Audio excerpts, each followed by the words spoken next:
Tribulação aos que vos atribulam. Eu sou o pastor Rodrigo Oliveira, falando aqui da cidade de Juiz de Fora. Sou professor de escatologia bíblica desde os anos de 2005. Eu comecei a estudar esse tema no final dos anos 90, por onde fiz cursos de teologia, fiz bacharelado em teologia reconhecido pelo MEC, por onde sou teólogo, com especialização no tema escatologia bíblica, que é o tema da minha vida. Hoje nós vamos trabalhar essa temática, tribulação aos que vos atribulam. Isso se encontra em 2 Tessalonicenses, capítulo 1, do versículo 6 ao 10. E é impressionante como que um texto que para muitas pessoas parece ser prova do pós-tribulacionismo, de que a igreja passará, portanto, pela tribulação, na verdade, constitui justamente prova do contrário, porque a discussão, o tema do apóstolo Paulo aqui é a justiça retributiva de Deus. Como que nós sabemos disso?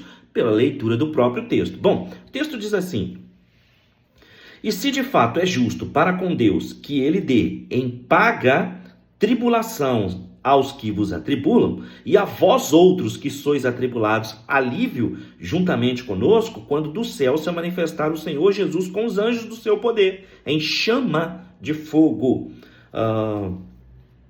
tomando vingança contra os que não conhecem a Deus e contra os que não obedecem ao Evangelho de nosso Senhor Jesus.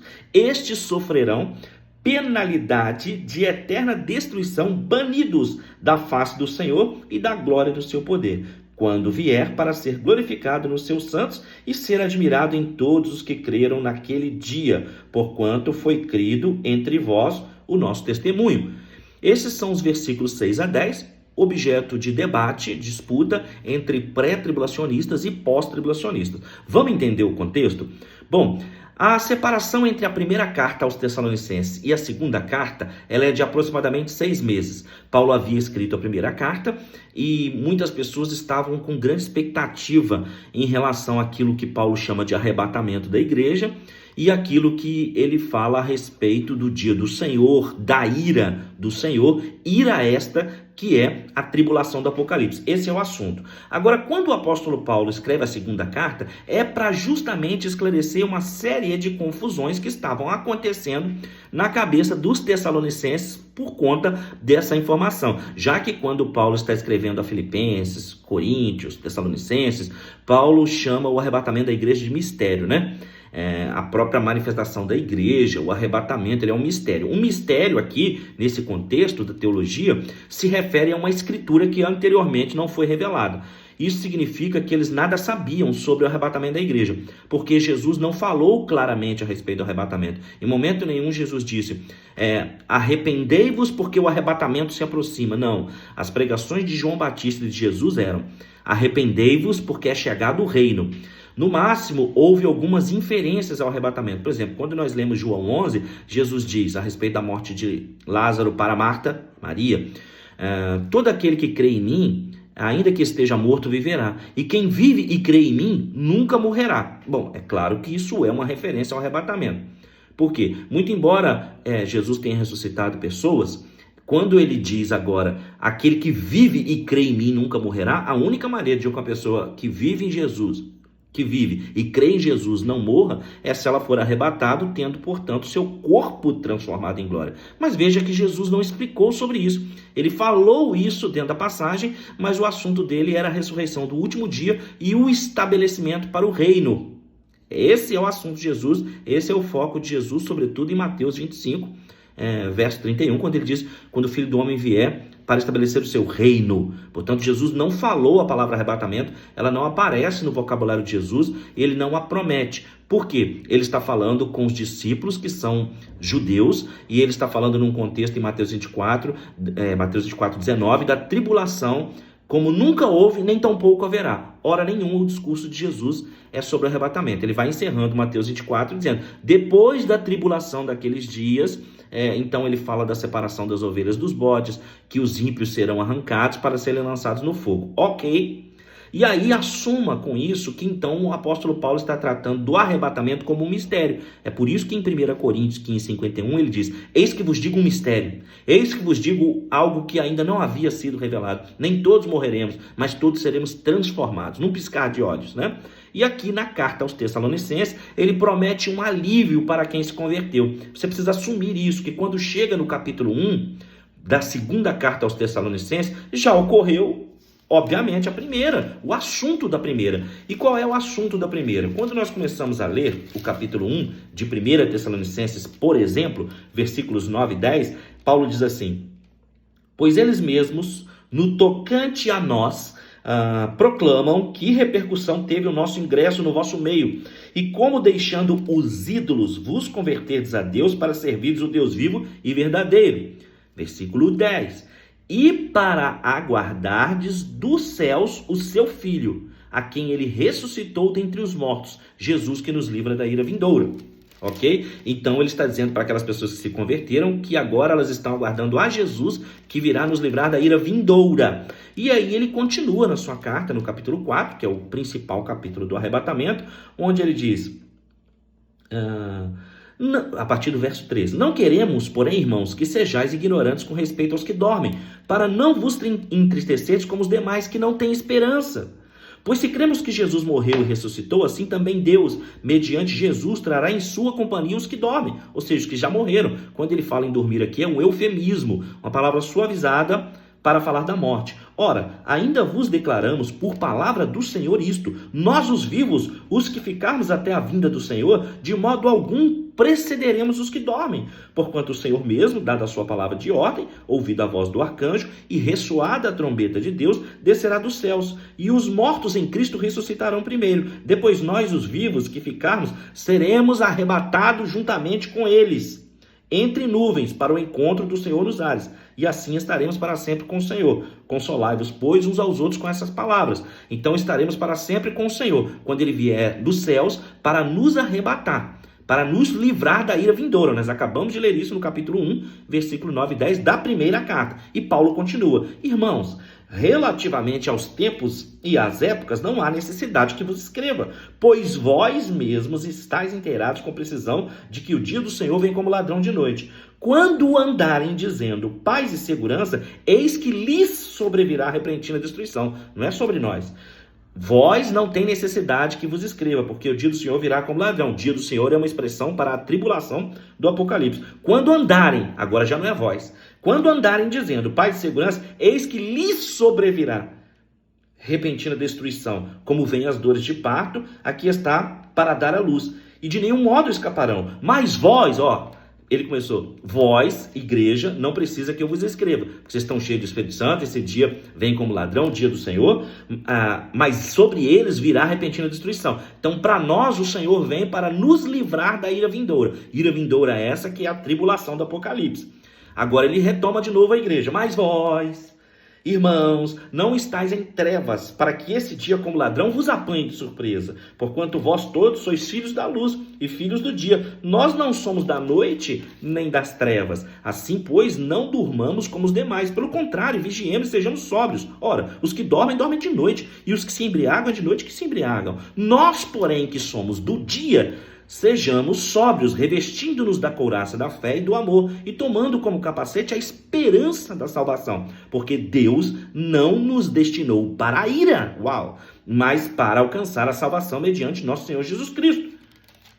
É assim que Paulo entra nesse assunto da segunda carta aos Tessalonicenses, capítulo 1, versículo 6, prometendo o arrebatamento para aqueles que creram quando Jesus vier nos céus, nas nuvens, nos livrar da ira vindoura. Agora preste atenção: quando Jesus vem nos céus para nos livrar da ira vindoura, o que acontece? Retomando o nosso texto inicial de tribulação aos que vos atribulam. Preste atenção.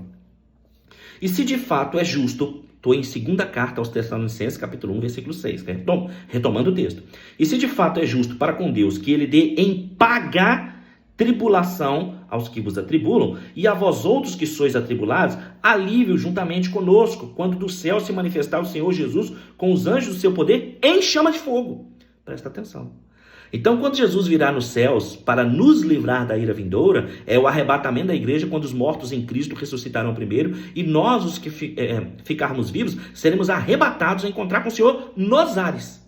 Então, o arrebatamento é o primeiro evento, é o gatilho disparador da vinda de Cristo, da segunda vinda, de quando Cristo voltar. Então, não se trata de Cristo voltar duas vezes, uma no arrebatamento e outra no final da tribulação. O arrebatamento é o gatilho disparador da segunda vinda, porque acontece o arrebatamento, os que estão em Cristo ressuscitam, mortos em Cristo ressuscitam, os vivos são transformados em glória e somos todos arrebatados ao céu. E começa então o dia do Senhor, o período da ira, o período quando Cristo se manifesta com chama de fogo. Essa chama de fogo são os juízos que o livro do Apocalipse chama de 7 selos, 7 trombetas e 7 taças. O próprio capítulo 6 e 7 dizem que os selos são a ira de Deus do Cordeiro. O capítulo 15 também diz isso.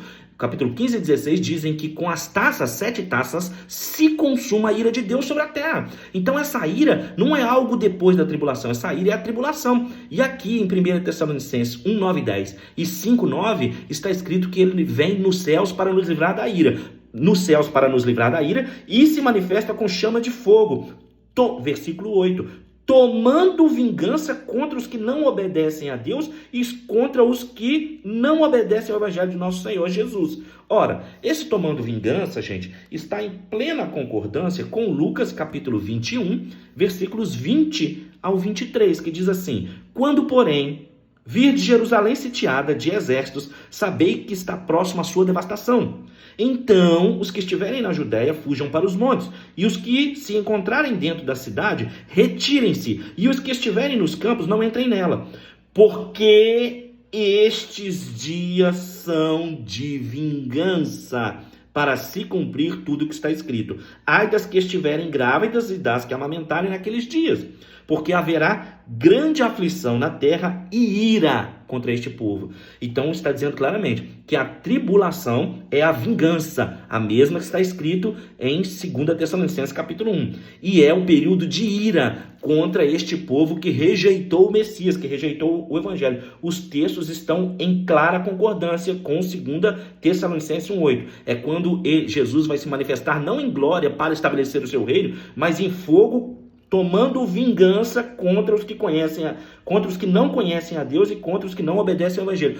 Está no texto. O texto está claro. O que eu quero demonstrar para você é que se você pegar esse texto de Tessalonicenses fora do contexto, você pode pensar num arrebatamento pós-tribulacionista. Mas se você pegar ele no seu contexto, com o que está escrito no texto de 1 Tessalonicenses, em concordância com as palavras de Jesus, você vai observar que o alívio, o arrebatamento é para aqueles que creram em Cristo. E que ele se manifestando nos céus para tirar os que estão em Cristo da ira, ele se manifesta com fogo e juízo sobre a terra, tomando vingança. É o texto de Lucas 21, do versículo 20 ao 37. Ir contra isso é ir contra o texto bíblico, né? E ele continua. E estes sofrerão, olha que coisa interessante, Então aqui ele está dizendo que aqueles que são atribulados terão alívio. E que aqueles que vos atribulam, para eles, Jesus se manifestará com fogo dos céus, o fogo dos 7 selos, das 7 trombetas, das 7 taças, o fogo, o juízo de Deus derramado sobre a terra, porque na terra estará acontecendo a ira de Deus do Cordeiro. Isso está no texto bíblico de Apocalipse 6, Apocalipse 15, 16, e eu vou ler daqui a pouquinho, para a gente não perder o contexto. Então, quando que Jesus se manifesta com fogo? Para executar vingança. Está escrito aqui no versículo 8. Contra os que não conhecem a Deus e não obedecem ao Evangelho. Isso está de acordo com Lucas, capítulo 21, versículos 20 a 37. Agora preste atenção no versículo 9. E estes, além de Jesus vir com vingança, no período do dia do Senhor, no período da tribulação, e executar os 7 selos, 7 trombetas, 7 taças, a ira de Deus do Cordeiro sobre a terra, além disso, versículo 9. E estes que sofreram a vingança e o fogo dos céus sofrerão penalidade de eterna destruição, banidos da face do Senhor e da glória do seu poder, quando vier para ser glorificado nos seus santos. Então peraí, a ira de Deus, de acordo com Romanos capítulo 1 e capítulo 2 e capítulo 5, a ira de Deus se manifesta dos céus, com juízo, trovões, saraiva e fogo, ok? A ira de Deus se manifesta dos céus sobre a terra, sobre aqueles que rejeitaram o Evangelho. Além dele se manifestar com fogo dos céus, com a sua ira e com o seu juízo, eles sofrerão penalidade de eterna destruição, banidos da face do Senhor e da glória do seu poder, quando vier para ser glorificado nos seus santos e ser admirado em todos os que creram naquele dia. Ou seja, esse texto agora, de 2 Tessalonicenses 1, 9 e 10, está conectado com Mateus capítulo 24, versículos 37 ao 39, e Mateus 25, 31, que eu vou ler para vocês. Olha aqui que coisa interessantíssima, né? Vamos lá. Mateus 24, do versículo 37 ao 39. Pois assim como foi nos dias de Noé, também será a vinda do Filho do Homem. Porquanto assim como nos dias anteriores ao dilúvio, comiam e bebiam, casavam e davam-se em casamento, até o dia em que Noé entrou na arca, e não o perceberam, senão quando veio o dilúvio e os levou a todos, assim será também na vinda do Filho do Homem. Capítulo 25, versículo 31. Quando vier o Filho do Homem na sua majestade, e todos os anjos com ele, então se assentará no trono da sua glória, e todas as nações serão reunidas em sua presença. E ele separará uns dos outros como o pastor separa dos cabritos as ovelhas, e porá as ovelhas à sua direita, mas os cabritos à esquerda. Então dirá o rei aos que estiverem à sua direita: vinde benditos de meu Pai, entrai na posse do reino que vos está preparado desde a fundação do mundo. Ou seja, esses versículos 9 e 10 estão em conexão direta com Mateus capítulo 24, versículos 37 ao 39, e Mateus 25, 31, que é quando Cristo vier, quem vai ser tirado da terra são os maus, são os ímpios, assim como quando veio o dilúvio e levou os maus, e os que ficaram para o novo céu e a nova terra depois do dilúvio, com Noé. Da mesma forma, por isso que o texto iniciou, assim como nos dias de Noé. Veio o dilúvio e os levou a todo. Aí o texto está em continuidade, Mateus 25, 31. E então, vinde benditos de meu Pai, entre por reino. Não está escrito, vinde benditos de meu Pai, sejam arrebatados e venham para o céu. Porque não existe arrebatamento na tribulação. Não existe arrebatamento no final da tribulação. Isso não está no texto. O que eu quero com isso dizer é que se você pega esses versículos de Tessalonicenses e lê no seu contexto, com as duas primeiras cartas, em comparação com as palavras de Jesus nos evangelhos, você chegará numa conclusão pré-tribulacionista. O que eu quero com isso dizer é que, pela leitura do texto somente, é impossível chegar na conclusão de um arrebatamento após a tribulação, porque isso não existe no texto. Esse texto que prometa um arrebatamento no final da tribulação, ele não existe. Esse é o ponto que eu quero dizer para vocês.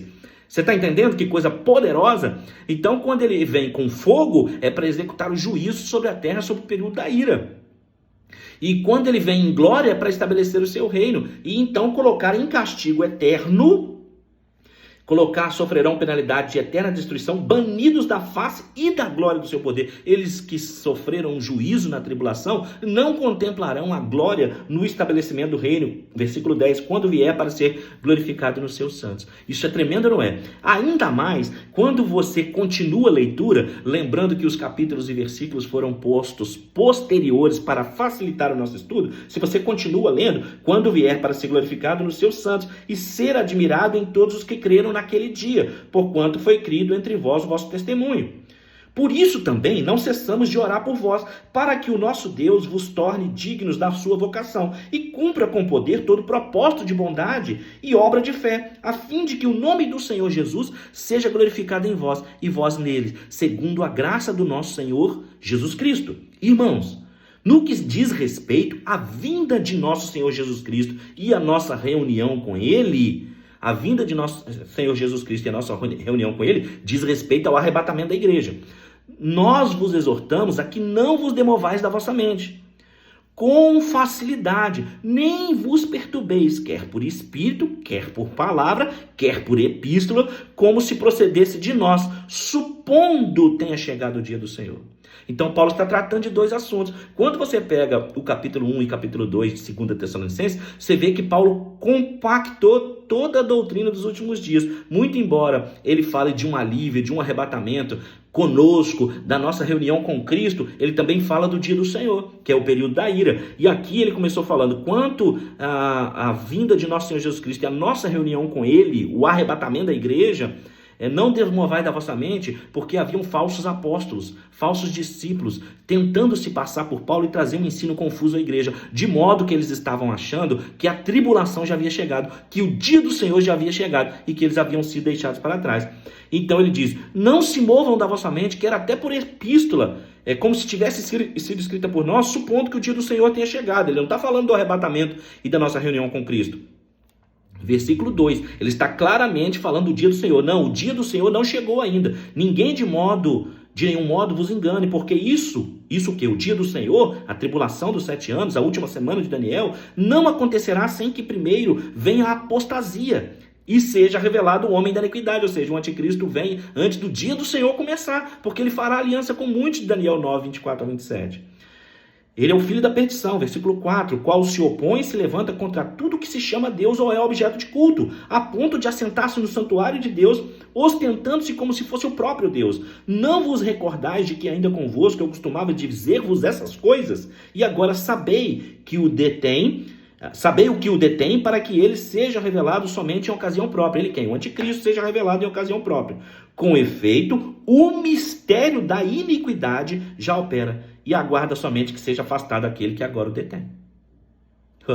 Aquele que agora o detém é o poder de restrição do Espírito Santo que age através da igreja. Uma vez que a igreja tenha sido arrebatada da terra, o poder de restrição do Espírito Santo estará deixando de atuar. O Espírito Santo nunca será retirado da terra, ele nunca deixará a terra, porque o Espírito Santo é Deus, ele é onipresente, ele está em todo lugar. Quem vai ser retirado da terra é a igreja, e portanto a igreja, que é o poder de restrição que impede o mal, afinal de contas, Jesus disse em Mateus que as portas do inferno não prevalecem contra a igreja. Então, enquanto a igreja estiver aqui, eu falo de igreja verdadeira, a igreja espiritual, o corpo místico de Cristo na terra, orando, pregando, jejuando, atuando, ela impede que o maligno tome conta. Por isso acontecerá o arrebatamento da igreja, e o poder de restrição, então, será revelado. E como eu prometi para vocês, deixa eu mostrar aqui uma coisa muito importante para vocês, em Apocalipse, capítulo 6, versículos 16 e 17. E disseram aos montes e aos rochedos, caí sobre nós e escondei-nos da face daquele que se assenta no trono e da ira do Cordeiro, porque chegou o grande dia da ira deles. E quem é que pode suster-se? A ira de Deus e do Cordeiro. Vocês estão vendo que coisa interessantíssima? Agora, dá uma olhadinha comigo aqui, em Apocalipse capítulo 15, versículo 1, que diz, vi no céu outro sinal grande e admirável, 7 anjos, tendo 7 últimos flagelos, pois com eles se consuma a ira de Deus. Uau! Apocalipse 16. Ouvi vinda do santuário uma grande voz dizendo aos 7 anjos, ide e derramai pela terra 7 taças da ira de Deus.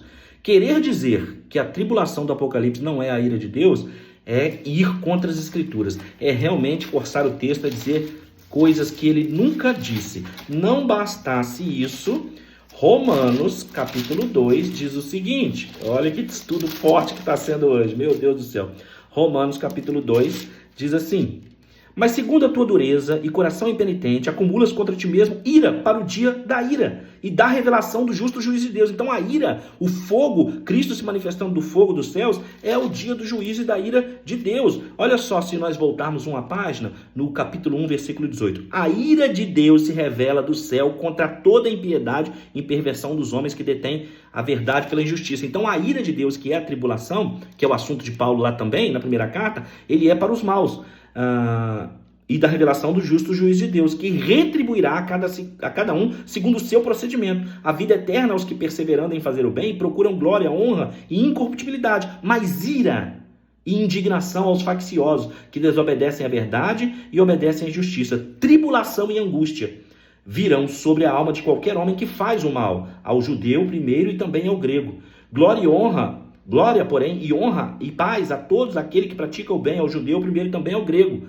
Portanto, a igreja não foi mencionada. Todo homem que pratica o mal, seja ele judeu, seja ele grego, sobre ele virá a ira de Deus. E aí, Romanos capítulo 5, versículos 8 e 9 diz, mas Deus prova o seu próprio amor para conosco pelo fato de ter Cristo morrido por nós, sendo nós ainda pecadores. Logo, muito mais agora, sendo justificados pelo seu sangue, olha eu de vermelho, seremos por ele salvos da ira.